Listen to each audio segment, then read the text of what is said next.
जिनवाणी दिवस। और ये जिनवाणी दिवस इस रूप में मनाएं, उस दिन अपने पास जो शास्त्र हैं उसी दिन सबसे पहले शास्त्रों को लिपिबद्ध किया गया। तो उस दिन पालकी निकालें, जिनवाणी की पालकी निकालें, जुलूस निकालें अपने अपने गाँवों में, मंदिर में आकर के सतखंडागम की जिनवाणी की पूजा करें और सबसे बड़ा संकल्प लें कि जिनवाणी दिवस के लिए हम अगली जिनवाणी दिवस तक के लिए एक ग्रंथ का स्वाध्याय करेंगे। जो 12 वर्षीय कोर्स पढ़ रहे हैं उनको यही ले लेना कि जो मेरे कोर्स में है इसको मैं साल भर में पूरा पढ़ूंगा। जो 12 जो जिस क्लास में पहली वाले हैं, दूसरी वाले हैं, तीसरी जो है, जो उनके कोर्स में हो उसी को नियम ले लें कि मैं इसको साल भर पढ़ूंगा और उसके बदले में कोई ना कोई उपधान करें।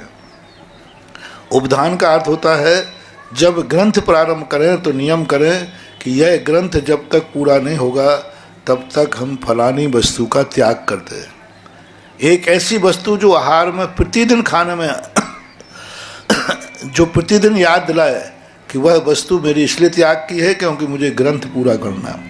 पिछले बार बहुत सारे लोगों ने ये नियम लिया था और एक ग्रंथ को कंठस्थ करने के लिए कहा था, जिनका 6 उपसम है, बहुत लोगों ने किया। अब जिनके पूरे नहीं हुए हैं वो प्रायश्चित लेकर के एक और दूसरी वस्तु को त्याग करके, क्योंकि 1 साल का नियम लिया था, अब यदि वो तुम्हारा नहीं बनता है, नहीं बन पाया तो प्रायश्चित में एक वस्तु का और त्याग करें कि मैं इसके प्रायश्चित में ये करता हूँ। जिनका पूर्ण हो गया है और 12 वर्षीय कोर्स में नहीं है, वो पढ़ रहे हैं, तो कोई दूसरे ग्रंथ का संकल्प करें अगली साल के लिए कि इस साल में हम ये ग्रंथ पढ़ेंगे। लेकिन सबको एक कोई ना कोई जिनवाणी दिवस पर नियम लेना है।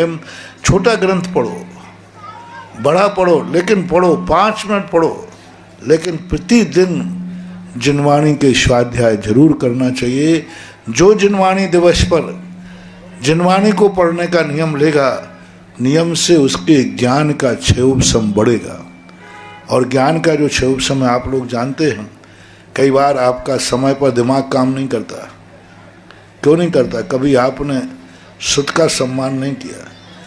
इसलिए जिनवाणी के स्वाध्याय करने से भली तुम्हें धर्म का लाभ हो या ना हो, भली तुम्हें समझ में आवे या ना आवे, भली तुम उसको आचरण में उतार पाओ या ना उतार पाओ, लेकिन जिनवाणी का संकल्प पूर्व स्वाध्याय करने से तुम्हारी बुद्धि इतनी चलेगी कि जिस समय बुद्धि चलाना है उसी समय चल जाएगी। बहुत सारे विद्यार्थी आते बोले महाराज जी मैं पेपर में मेरा दिमाग ही काम नहीं किया, और पेपर के बाद बाहर आए तो है याद आ गया। अब क्या होता, अब तो काफ़ी जमा हो गई। ऐसा क्यों हुआ महाराज? मैंने याद किया था लेकिन पेपर देते समय याद नहीं आया, बाद में याद आया। ऐसा इसलिए हुआ कि तुमने कभी सुत का सम्मान नहीं किया। यदि तुम चाहते हो कि मेरी बुद्धि समय पर काम करे तो कम से कम 5 मिनट का स्वाध्याय जरूर करो। मैं बिल्कुल नहीं कह रहा हूँ, मैंने पहले ही कह दिया, इसलिए नहीं कह रहा हूँ कि आप कोई धर्मात्मा बन जाए, धर्म का बहुत अच्छा ज्ञान हो जाए, या तुम जो पढ़ो उसका पालन करो। बिल्कुल पालन मत करना, बिल्कुल पालन मत करना, लेकिन पढ़ो। नियम कर लो कि मैं 5 मिनट तो पढ़ूंगा, तो उससे मात्र से तुम्हारे ज्ञान का इतना 6 उपसम बढ़ेगा कि तुम जिस समय तुम्हें बुद्धि काम करना चाहिए उस समय तुम्हारी बुद्धि काम करेगी। इसलिए जिनवाणी दिवस आ रहा है, सब लोग अपने परिवार में बैठ के मीटिंग कर लें कि अपन को कौन सा ग्रंथ पढ़ना है, कौन सी तैयारी करना है।